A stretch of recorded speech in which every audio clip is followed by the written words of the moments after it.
అదిగో ఛత్రపతి, ధ్వజమెత్తిన ప్రజాపతి, మతోన్మాదు శక్తుల చురకత్తులు జరిపిస్తే మానవతుల మాంగళ్యం మంట గలుపుతుంటే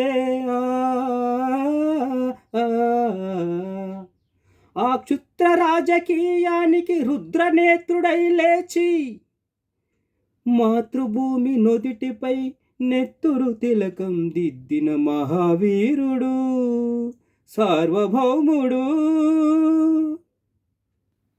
అదుగో అతి భయంకరుడు కట్ట బ్రహ్మణ, అది వీర పాండ్య వంశాంకుర సింహ గర్జన.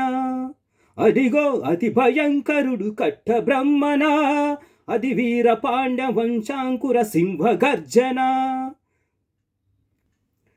ఒరే, ఎందుకు కట్టాలి రసిస్తూ నారు పోసావా, నీరు పెట్టావా, కోత కోసావా?